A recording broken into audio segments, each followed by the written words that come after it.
I feel like time's a flat circle, and we're going to go back to the 90s where Nirvana showed up and hair metal just got kicked in the face. Because hair metal at that point was like overproduced, right? No one thinks about it, but it was back then.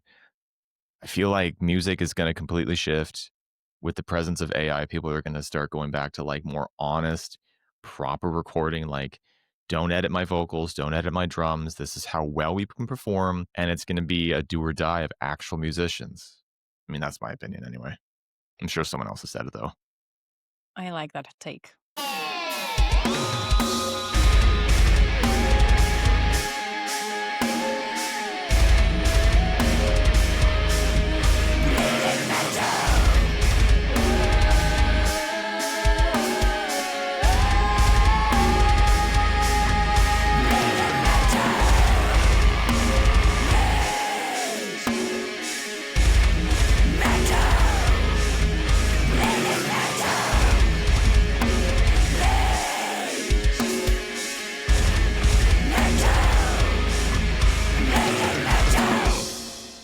Cody, hi. How are you Hey, how are you doing? doing?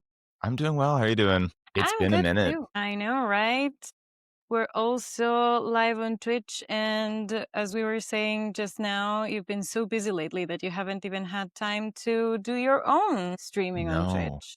No, I get emails all the time about Twitch saying like, "Hey, by the way, you still have a profile. You can stream if you want." And I just haven't. It's like I check in once in a while and I watch my friends stream and just see what they're up to. But for the most part, yeah, just way too busy for my own good, which is all good, like no complaints. But I've definitely been a lot more preoccupied, let's say. I hope that's all the good preoccupation. Oh, it's amazing. Yes, I've seen you put out some things with Lindsay Schoolcraft, also a friend of the podcast. And last time we knew you were starting to make music for wrestlers. So we want to go into all of those details, but let's also say hi to everyone listening out there. Welcome to a new episode of the Bleeding Metal podcast.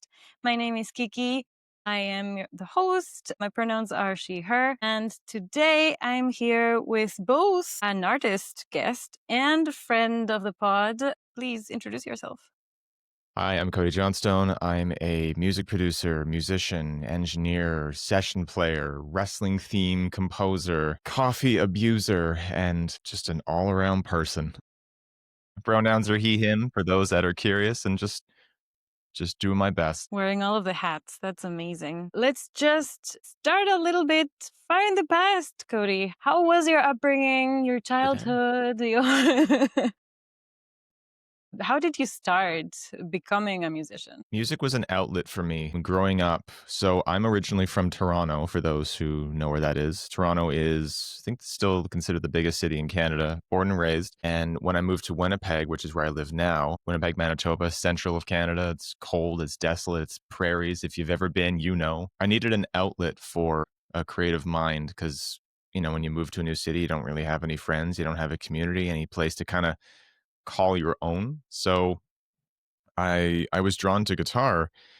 I think around the year 2001, 2002, the album by Sum 41, All Killer, No Filler came out. And that's around the time I moved to Winnipeg. And I gravitated towards that record because it was different. It felt like something I hadn't heard before. And up until that point, I didn't know who the Offspring were. So I had nothing to compare it to because, you know, the Offspring kind of laid the groundwork for Sum 41. But yeah, I think I learned All Killer No Filler in its entirety on guitar on like an old like Sunburst Epiphone starter guitar, like a $200 paperweight quality instrument that my parents bought for Christmas. And I learned that. Then someone introduced me to Static X, and then that became a lifelong love. I diehard Static X fan. You wouldn't know based upon what I write, but like very, very big Static X fan. And yeah, it just kind of went from there. I joined, oh my God. Can I swear on this? Is that allowed? Are we going to Yes, get it is encouraged.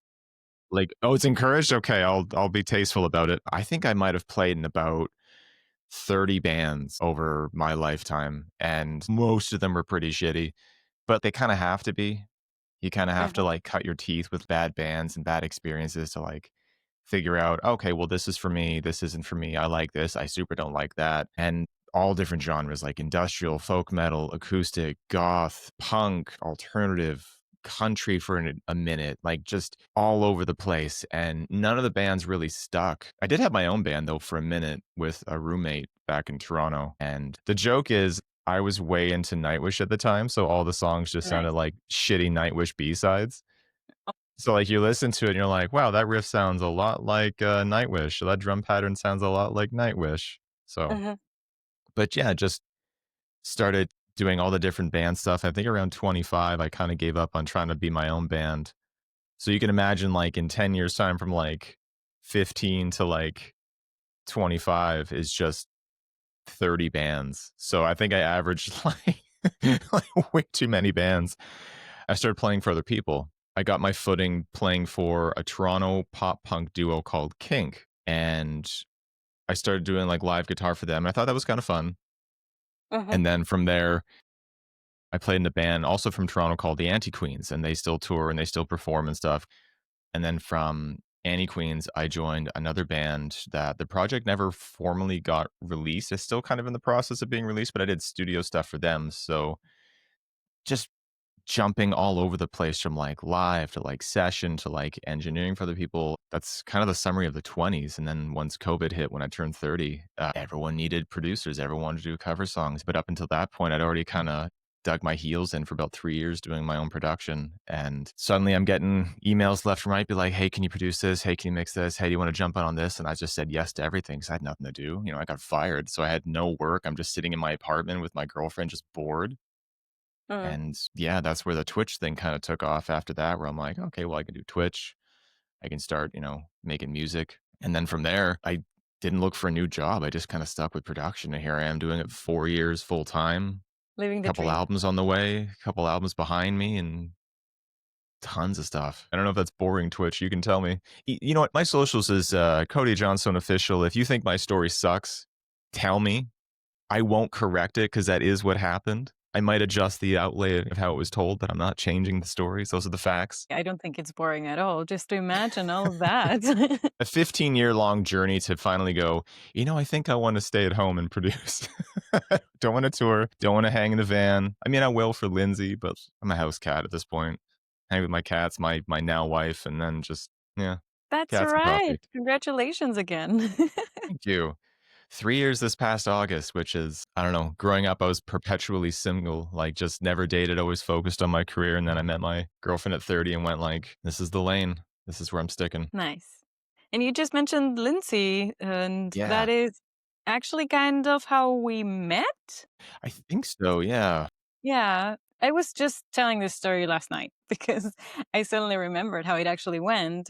I met Lindsay back in 2011, it must have been, in a van Mhm. going from the hotel to the venue of a metal festival in Belgium. It was called Metal Female Voices Fest. That was the Oh, first time I yeah. went there, and it was sadly only one of like 3 or 4 times because shortly after the festival died. Lindsay was super, super nice and forthcoming and friendly and just introduced herself right away. And Sounds like her. yeah, it was super sweet. And since then, we've had maybe 4 or 5 interviews with her. And she obviously posted on her socials that she was working with you. I started following you as well. At some point, I saw you started streaming on Twitch. And I was in your chat a lot since then. But finally, you're here on the Bleeding Metal podcast. Tell us about that. Let us dive a little bit more in your collaborations over the years with Lindsay. So I met Lindsay through a mutual friend. He hosts a radio show in Toronto, and I was doing a solo album at that point, which was that like Nightwish ripoff music, and none of it ever got released. So good luck finding it. And I'd hired Lindsay to be vocalist on one of these songs. And the song was dog shit. Nothing interesting. It was just like an amalgamation of like different bands whose ideas I liked and clearly ripped off. And I wrote lyrics for Lindsay to sing, and she sang over them, and she did well, of course. And we just kept talking after that point and running into each other at shows and just, yeah, just building a relationship from that point. And beyond that, I think around 2015, 2016, when I was still playing with the Annie Queens as a live player, because Lindsay actually knows Val from the Anti Queens, their lead guitar player. They actually were in a band together called Princess Riot. Fun fact. And so that was the connection there. So I think the band were upstairs smoking, And I'm sitting downstairs just running scales or whatever, just wasting time. And Lindsay's like, I need a guitar player. I'm launching a solo album called Martyr, and I need a live player. Are you interested? And I said, yeah, absolutely. Because at that point, I actually still to this day, I never say no to anything. I just say yes to everything. Like that Mhm. movie, The Yes Man with Jim Carrey. Yeah. I just say yes to it all. Like even if it's not up my alley, totally. Why not? See what happens. But joined Lindsay, did the promotional stuff for the record. We did 2 shows. The album launched in 2019.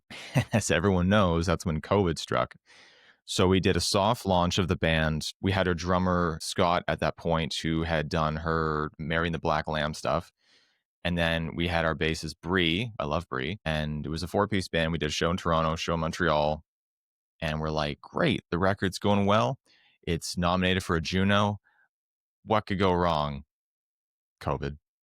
And to those who don't know, the Junos is the Canadian equivalent of the Grammys. It's not as prestigious and it's not as refined, let's say, but it's our award show, and damn it, that's ours. Hell But yeah. we got nominated for Metal Record of the Year, which I was just part of the promotional, so I just kind of like, yeah, go Lindsay. But COVID hit, everything shut down, and then yeah, it took a couple years, but over the time, Lindsay and I had still been working and writing on stuff and obviously talking. She's my best friend. She was at my wedding. Like, I'd take a bullet like below the waist for Lindsay, you know what I mean? And the last couple of years, we started working on a new record. And I don't know if anyone follows Lindsay Schoolcraft's Patreon, but there's a new record on the way. And it's been a labor of love for several years. And 9:21 a.m. Central. Anyone is curious. Lindsay Schoolcraft's new single that I helped write, Crucified, just came out 20 minutes ago. As I'm What? saying this, Damn. Lindsay's new single just came out now. I'm so Mhm. fucking hyped I can talk about it now. We've been sitting on that song for a minute. It just complete tonal shift from Martyr. So if you like her Martyr era stuff, Mhm. this is different. This is completely changed. The last record, I think the heaviest song was like drop A. And I was like, nah, we're going to drop G. Mhm. I'm a very big Periphery fan, and we have Dylan Gowan of Vesperia and Seven Spires on the drums. So if anyone knows that, he's a monster. He's really good. So Dylan's into prog. I'm into prog. And that was the element that we brought to Lindsay's new record. Damn. What are the lyrics about, do you know? The song tells about, I'll let her tell the story more in detail, but it's about narcissism and enduring the abuse that comes with it. I didn't write the song lyrically, so I don't feel like it's my story to dive into, but I will say that if you read the lyrics, you can piece together pretty quickly what it's about. But yeah, it's about narcissism and enduring the abuse that follows suit. Actually, that's kind of the whole theme of the record that's coming out. It's a very heavy emotional record for Lindsay, and fuck, it's good. It's so good. No one's ready. That sounds so good. I can't wait to hear it. We will obviously link the new single in the description. I can't wait to hear it.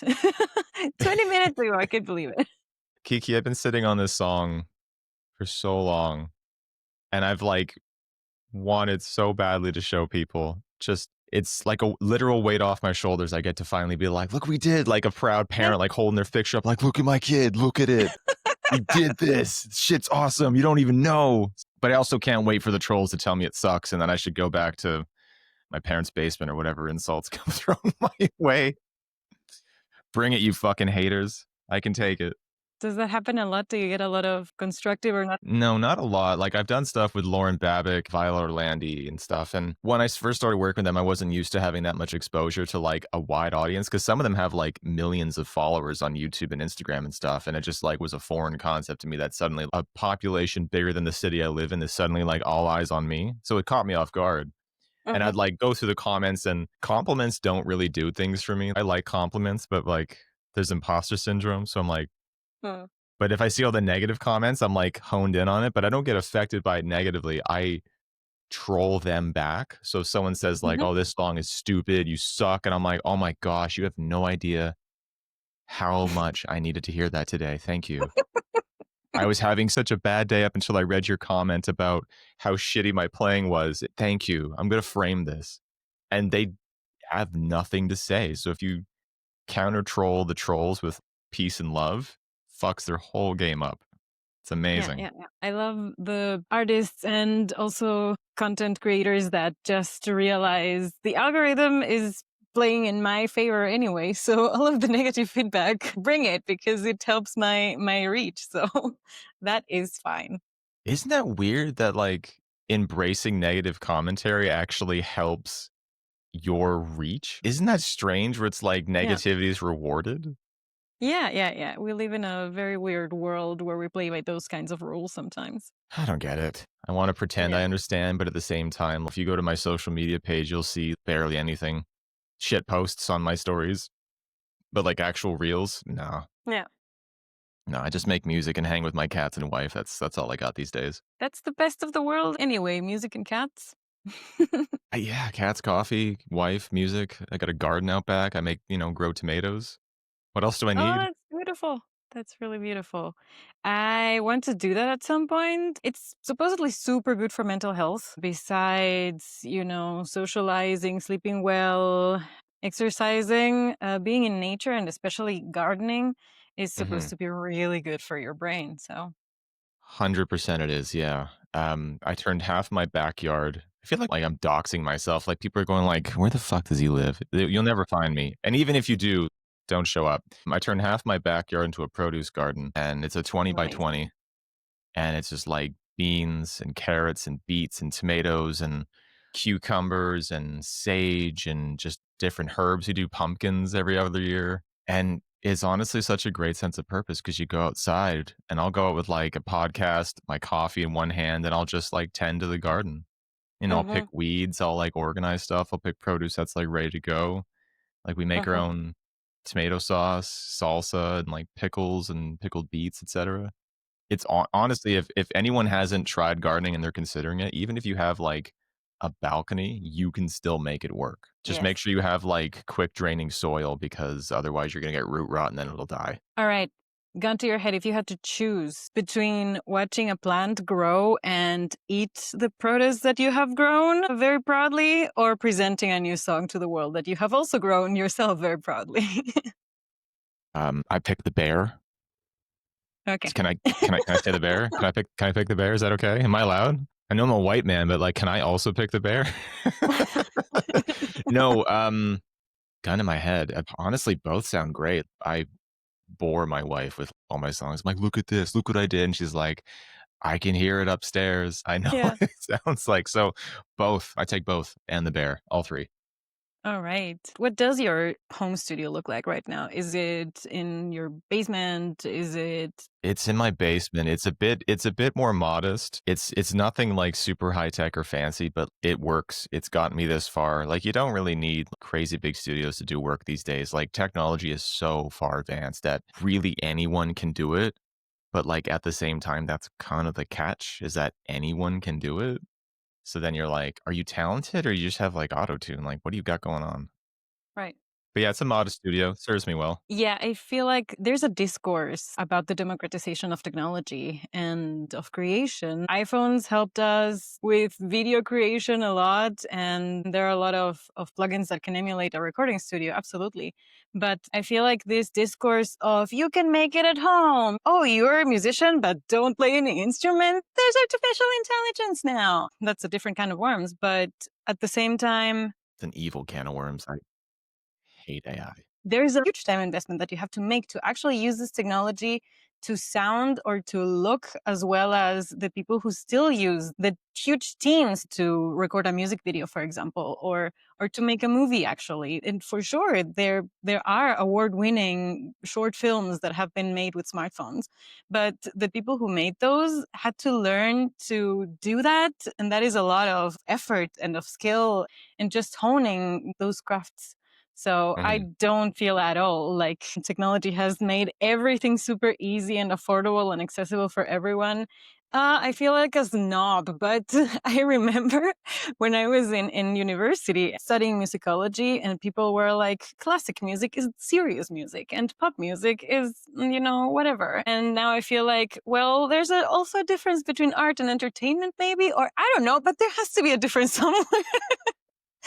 I Because yeah. we still have to recognize quality over, everything that we are being bombarded with everywhere right now.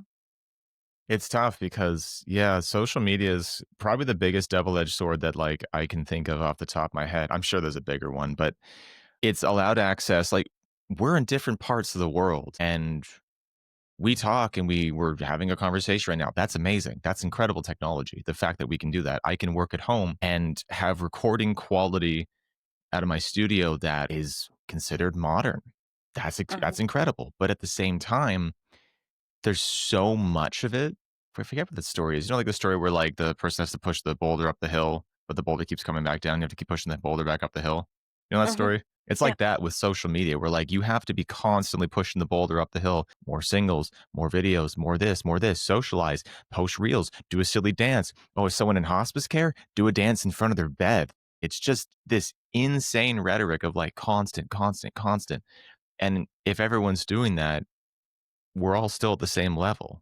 So even if everyone's like pushing as hard as they can, it's still at the same level. So it's just, I think there's a tonal shift that's happening in particularly the music industry where everything has gone so far in terms of like sonic perfection. If anyone listens to Sirius XM, listen to Octane. 90% of those drums that you're hearing are the same drum sound, the same kick sound. They're all samples. A lot of them are programmed because recording drums is timely, it's costly, and it's really hard to get right the first time. Everyone's using amp simulators like drum sims, like all the tools that I'm using, a lot of top producers are also using. And it's just become this Ouroboros of repetitiveness. And I feel like time's a flat circle. And we're going to go back to the 90s where Nirvana showed up and hair metal just got kicked in the face. Because hair Oof. metal at that point was like overproduced, right? No one thinks about it, but it was back then.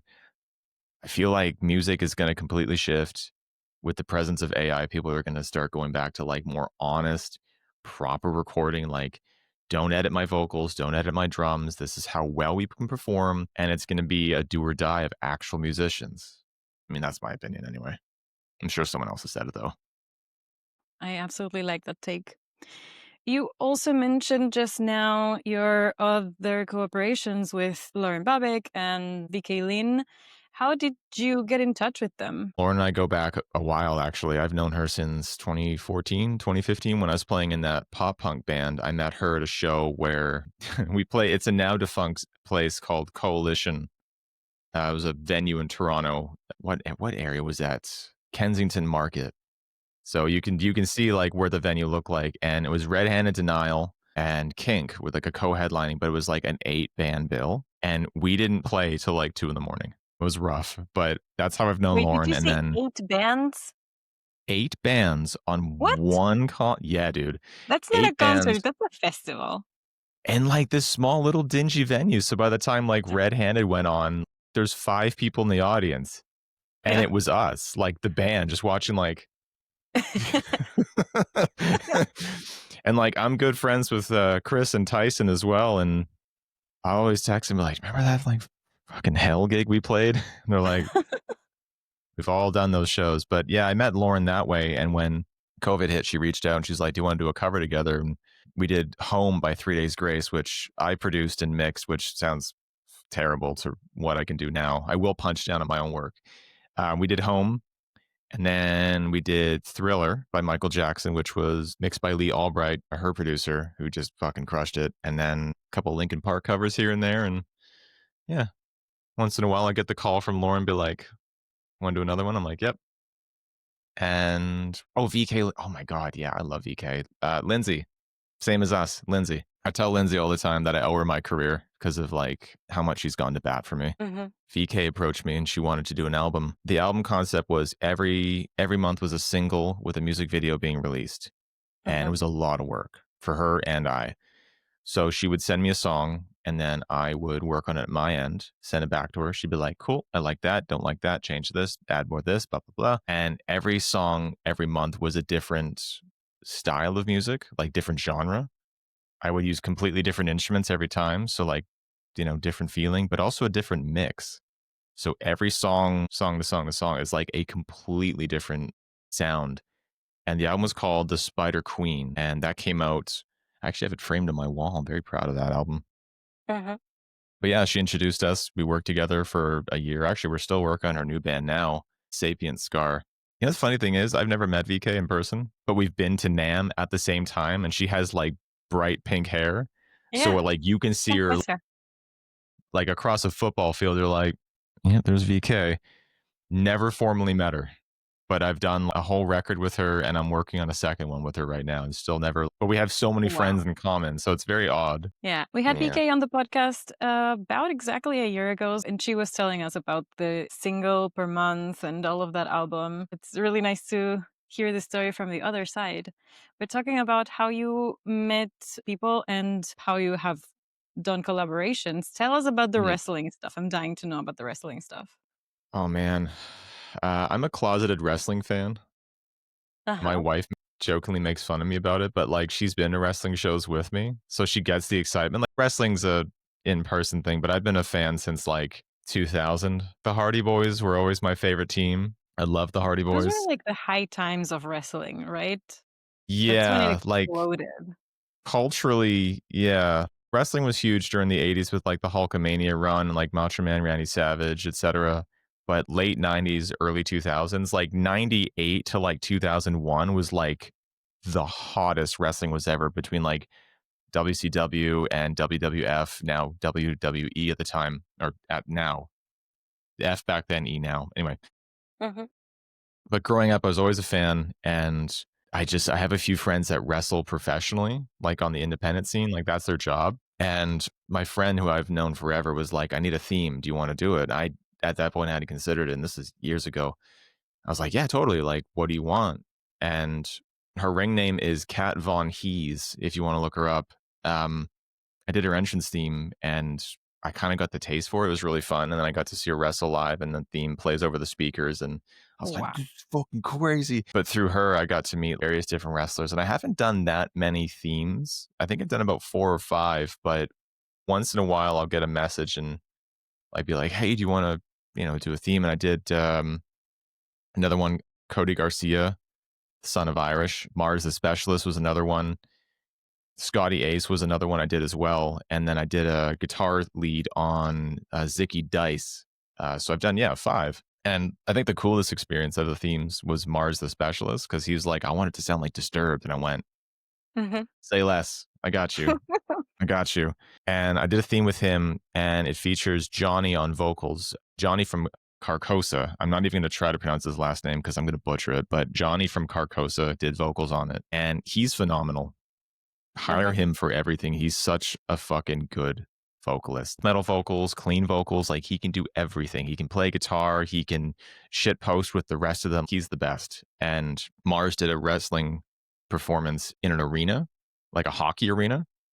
There's a video on my Instagram. I don't even know what they call like the Titantron, the Jumbotron, the floating screen in the center of the ice rink. Like in the arena, the theme that Johnny and I did was playing in this like Edmonton Oilers arena. And I'm like, this is fucking crazy. And I Wow. sent it to Johnny and I was just like, it's a fucking shame. It's the Oilers though, right? And he's like, I know. Because he's a Habs fan from Montreal and I'm a Jets fan. So we're both like, it's too bad it's Edmonton, but it's still really cool. But yeah, I've done a couple themes. The most recent one I did actually has Joe Altier. I'm sorry, Joe, if I'm pronouncing your last name wrong. I'm terrible with names. He did the vocals for the Big Show's theme. If anyone is familiar with the Big Show, I'm not even going to try to sing it, but it's the one that goes like, well, that's his theme song. And Joe did that one, I think a 2009 version, and then did his theme for AEW. But Joe and I have been friends for years, so I got Joe on the last wrestling theme I did, and I think Joe and I are both like, I think we're done. Because like I'm so busy with music production that I have no time for wrestling these days. Like both watching and producing. But yeah, I've did a bit. And it's very fun. What was different from your usual metal production? I don't know why I'm picturing the themes like very short, not that much They vocals, are. maybe. They are, yeah, yeah. So wrestlers typically have like 30 seconds to enter the ring. So I don't know if anyone's familiar with wrestling lore, I suppose I could say, but wrestlers have like beats to hit. So it's like stage production. You have to hit Hmm. your beats at a certain time because the cameras here at a certain angle, like certain production, like certain points that you have to hit your beats basically. So the path they walk is already set. Yeah, exactly. Because wrestlers typically have, like, especially in an independent scene, they have like 30 seconds to a minute from when the theme starts to when they're in the ring waiting for their opponent or waiting for the bell to begin performing. Mhm. So anyone that's hired me, I say, send a video of your performance, like how you enter the ring. I don't care about the match. That's fine. But like, send me your entrance because I Mhm. watch it and I'll actually watch their entrance on mute with a guitar and I'll play along to the riff and I'll make sure like I hit certain beats because they'll walk out, they'll pace to the left, pace to the right, and then they'll do their pose or whatever. And I'm like, I try to get certain beats so that they don't have to change their entrance performance. I'm playing Oh, to them. wow. So I try to match it that way. But above that too, with wrestling compared to like typical metal production, wrestling, they have characters. It's I saw someone that said wrestling is basically a closeted drag for conservatives. Which is kind of true. Like Yeah, they're playing up as characters, yeah, yeah. but they have like storylines and backgrounds and there's this lore and there's like history and all this different performance aspect to it. So I always ask the wrestlers, like, are you a good guy or bad guy? What are your character goals? Where's your character come from? Where's your character going? Are you going from a good guy to a bad guy? Can we implement that in the music? Like, what themes can we incorporate? Do you have catchphrases? Do you have certain attributes? Like the last theme I did was a cowboy. So at the opening, have a fucking whip sound, just whoosh.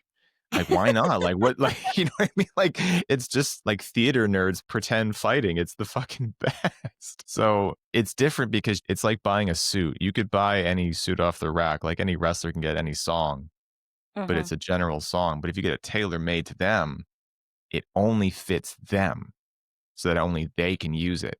And if someone associates that theme with that wrestler, even better. It's a form of promotion because if you release the song on Spotify or Apple Music and someone likes it, great, Yeah, more attention. of course. Sorry, you That's activated so my cool. wrestling trap card. Now I'm just like in the wrestling mode. I'm like, oh yeah, this is rocking great stuff.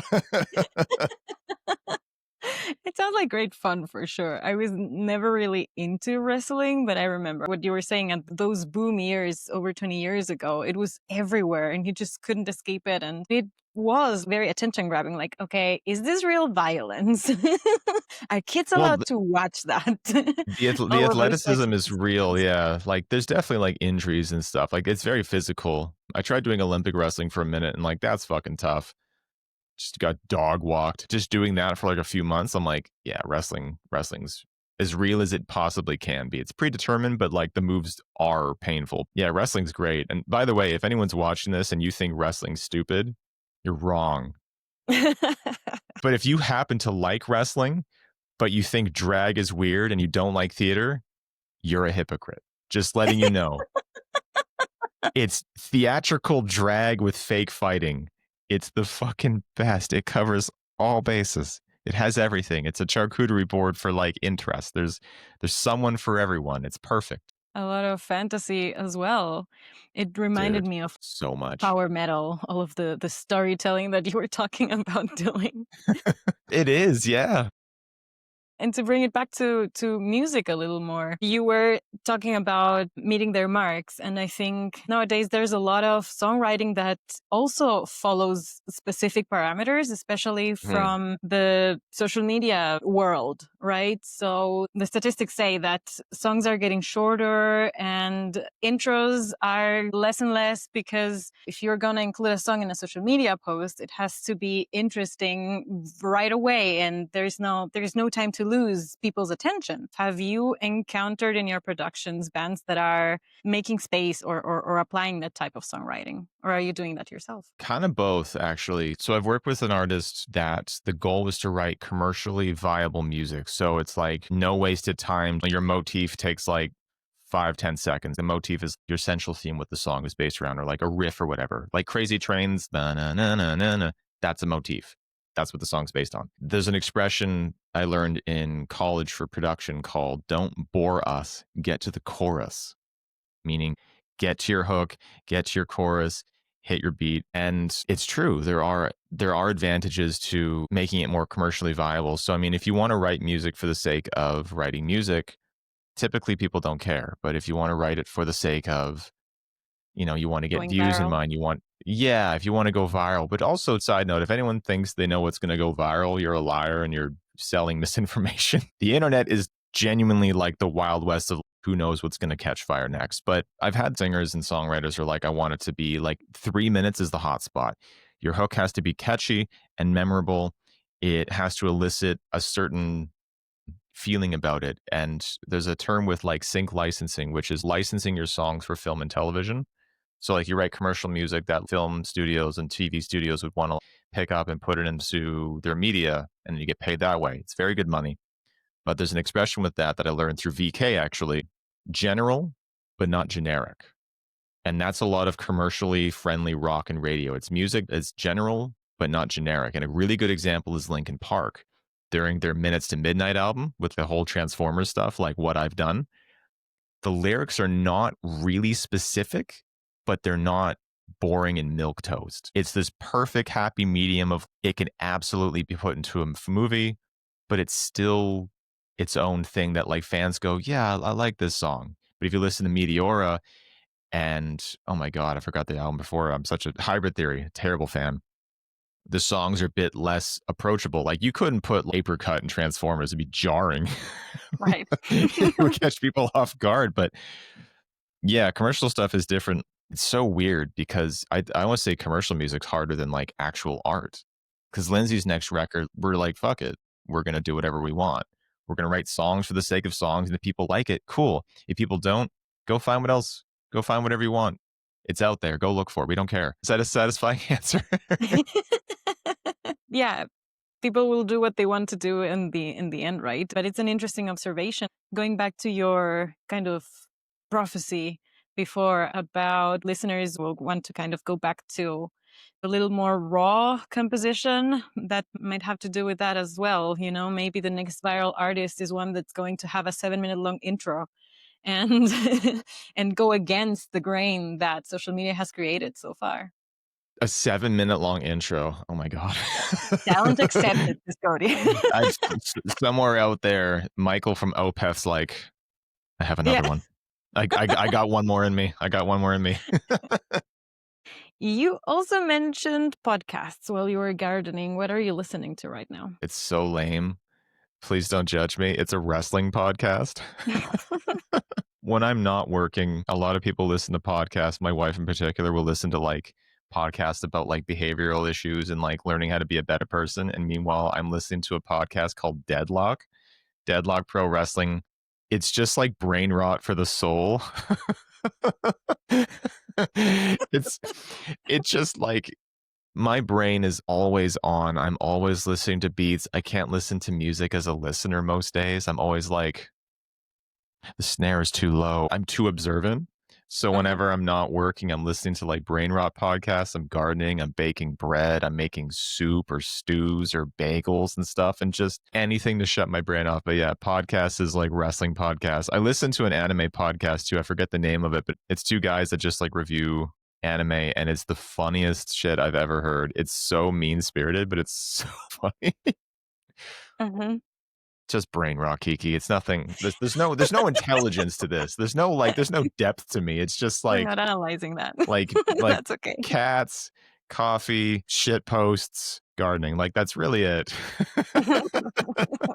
What about gardening right now? Do you have snow yet? We have the winter coming. No, but the weather's teasing us. It keeps taunting us every morning. It's like, oh, maybe not. Maybe I am. Maybe I'm not.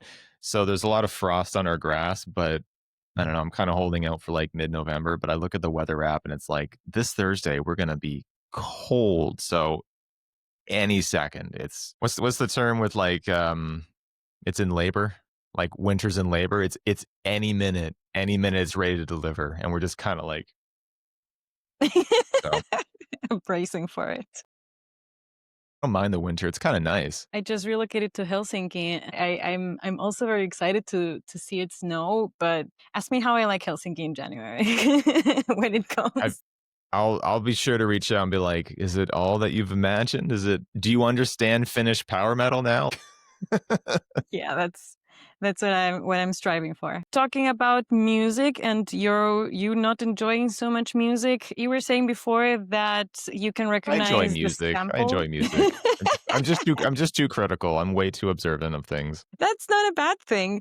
I think I'm with you from the sense of listening to this very repetitive kind of vocals, especially in metalcore right now. There's this specific style, architect's core, someone called it on a podcast. And so I feel like I want bands to blow my mind nowadays, and very few do it. What was the Mhm. last mind blowing song or band that you heard? Oh, shit, that's a really good question. Oh, wow. Caught me off guard here, Kiki. The Oh, last sorry. song that really, like, blew my mind? Yeah. There's a lot of really good songs, but I'm gonna be I'm gonna be a bit cheeky with this answer. The last time I was caught off guard, and this is true, was the song that Lindsay and I wrote that just came out. And I'll tell you. No, no, I knew it. I'm dead serious. I'm dead serious. I'm dead serious. But I'll tell you why. I'll tell you why. So Mhm. can't remember if it's public knowledge or not, but we hired a producer that's well known in the metalcore industry. And Lindsay and I and our drummer Dylan wrote this song called Crucified. And it was based off of a guitar riff that I randomly jammed after listening to Doomsday by Architects, but it's a different riff. But just in case anyone puts the connection together, yes, I fucking know, but it's different. Because everyone, like at that point, like a lot of metalcore guitar players are like doing these kind of like biddles at the 12th fret, very like classical Victorian style guitar playing. And I tried that and I wrote the riff and then went from a guitar riff to a synth riff. But what had happened was we had this demo and we sent it off to our producer, and Lindsay's like, sends me a text because the way it works with our producer is in his studio in New York State, he'll work in his studio, but he live streams the audio over an app called Listen To, made by Audio Movers. And shout out for them. I'm not endorsed, just it's a great program. Mhm. Listen To is the app. And we listen to it and then he live streams his video. It's like Twitch streaming, basically, where like you just see someone doing like this. And you're like, this is fucking boring. But Lindsay sent me a text and goes, "Hey, we're working on Crucified. You should come check this out." And I go, "Yeah, give me a minute." And then I get a text from her just going like, "You need to get on now." So I sit down and the song was still very much in its infancy. And she's just like, to our producer, "Hey, can you play it for Cody?" And he's like, "Yeah, yeah, 1 second." And hits play. I wanted to fight the sun. I wanted to like kill a building. Like I was so hyped up. It just got me like so energetic. It caught Mhm. me off guard. I'm just like, what the fuck is this? This is amazing. And I know it's hyping up my own stuff, but like that truly was the reaction. It was the same feeling I got when I heard The Only Thing They Fear Is You by Mick Gordon for Doom Eternal. It's that same feeling where I'm like, I want to go run for like 100 kilometers or miles or whatever point of measurement you need. I was just hyped. So the last song was that, probably that one. Or Storytime by Nightwish, which also like still fucks. I love that song. Like It's a bit of like a just callback, songs but that like catch you off guard where you're like, this is awesome. yes. Short answer, our song. Yes. So everyone out there, make sure you listen to it. And what else are you working on? Time to plug everything. Right now, I'm working on myself. I have a lot of healing to do with my childhood, a lot of unresolved issues. I think I might vacuum. My basement's looking a little bit.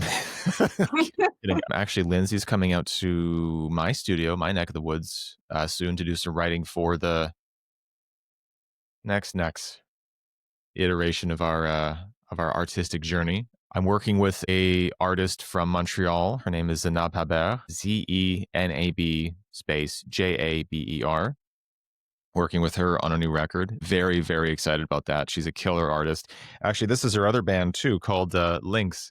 Shameless plug for my friend Zenab. Lynx is a industrial duo based out of Montreal. They're awesome. Listen to them. If you hate them, you're wrong.